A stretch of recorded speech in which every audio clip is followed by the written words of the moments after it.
how to add the UV index weather widget to the lock screen on Samsung Galaxy S26 Ultra. Let's start the video. First of all, go to App Library.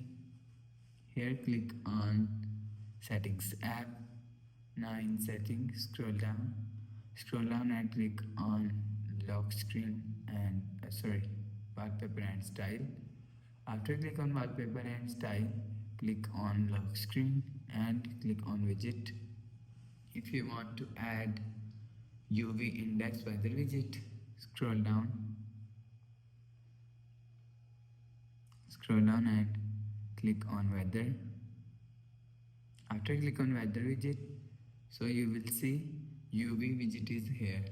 Click on UV and click on Done. You will see UV widget is add on lock screen. After the process, go back to home screen. So that's how you can add the UV index weather widget to the lock screen on Samsung Galaxy S26 Ultra. If you like the video, please subscribe. Thanks for watching.